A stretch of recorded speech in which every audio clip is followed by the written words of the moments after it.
Good afternoon, I'm Haryanto Diman and this is ST Live.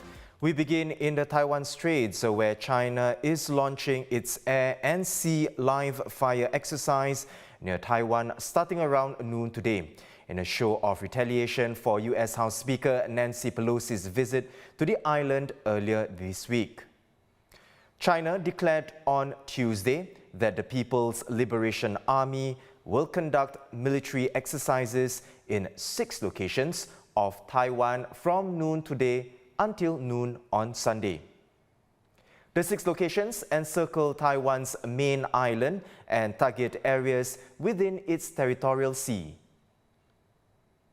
Yesterday, Chinese state media China Central Television released footage of the Chinese People's Liberation Army in action. And over in Taiwan, the Ministry of National Defense spokesman Major General Sun Lifang says that the military is ready to counter any actions that threaten national sovereignty.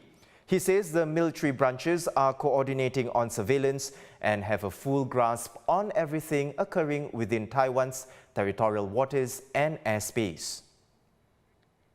He adds, quote, "We prepare for war, but we do not seek it. We will not irrationally escalate conflicts, but we will resolutely safeguard national sovereignty and national security." The Straits Times' Taiwan correspondent Catherine Wei coming to us live from Taipei. Kat, China has just launched the military drills near Taiwan. What has been the immediate reaction from Taiwan? Like you said, the Ministry of Defense has come out and said that they will be ready for combat if any attacks happen, but they are also not considering this to be too big of a deal. However, early this morning, there were several fighter jets that took off from Taiwan's east coast into the skies. While the military has said this is just a regular drill for them, that's nothing out of the normal. It was interpreted by local experts that Taiwan is boosting up its combat readiness level. And Kat, you have been out and about this morning. What are you seeing on the ground? What is the mood like?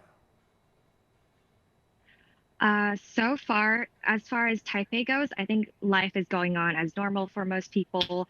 I see children still going to their summer school programs and people just biking on the streets. On the East Coast, the whale watching tours that are very popular with tourists are still going out to sea. The agencies say it's not that dangerous. They won't be approached by any Chinese aircrafts or vessels nearby. And that being said, there were fishermen also off Taiwan's eastern coast saying that the drills have affected their livelihoods and they will be limited from going out to sea for 3 days because the drills are way too close to them for their comfort. Catherine, thank you for the updates. Taiwan correspondent Catherine Wei. Joining me now to weigh in on the latest development is Dr. Li Nan. He is a Chinese security and military policy academic at the East Asian Institute at NUS. Welcome to the show, Doctor. Major military exercises kicking off at around noon today around Taiwan. China has held live fire exercises in the Taiwan Strait and surrounding areas before. Dr. Li Nan, help us understand what is different about the ones this time. Thank you for having me. The major difference is, first of all, the scale of the exercises are much larger compared to what they had before. For instance, they designated 6 exercise zones around Taiwan. So that's the first difference. The second difference is it's more complex. It involves all sorts of weapons, naval, air, rocket forces, they all get their weapons involved in the exercises.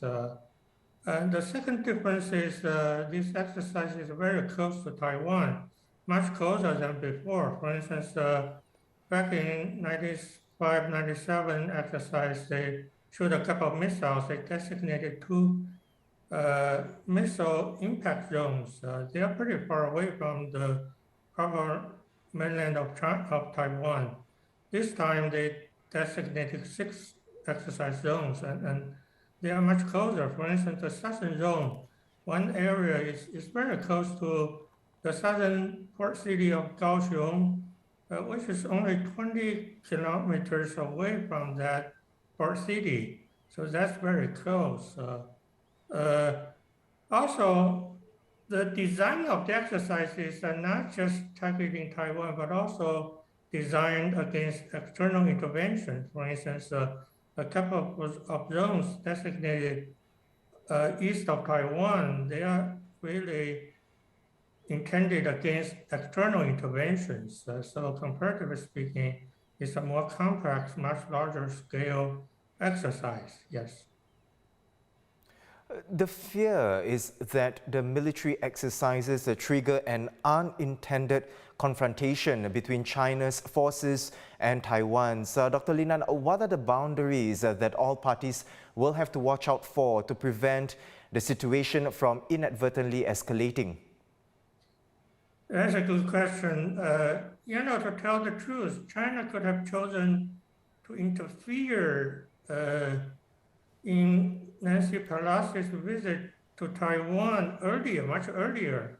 For instance, intercept a passenger jet, also shadowing the traveling of the passenger jet, because they were escorted by American combat aircraft.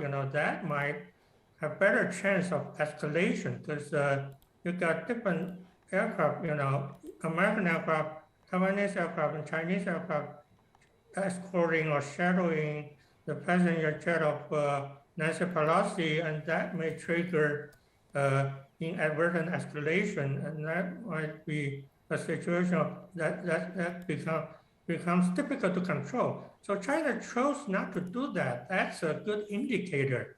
They are not trying to start a fight. They are trying to manage, escalation, and that's good. Beyond that, they chose these exercise zones very carefully. They designated 6 exercise zones. They are separate from each other. I think there are designs that help to maintain a sort of transit through these exercise zones to the point they provide space for civil aviation, also for sea lanes for the fishing boats to travel across safely. So comparatively speaking, they are carefully designed to the extent no inadvertent escalation would take place. So generally speaking, I think there are, real use the term the safeguards, to prevent these escalation. Yes. Dr. Linan there, visiting senior research fellow in the East Asian Institute at NUS. Thank you, Doctor, for coming onto the show again. Thank you. Now, our coverage continues on straitstimes.com and on Facebook as well as YouTube. Don't forget to click subscribe to stay informed and activate the bell icon on YouTube to catch live news updates. I'm Haryanto Diman. Thanks for watching.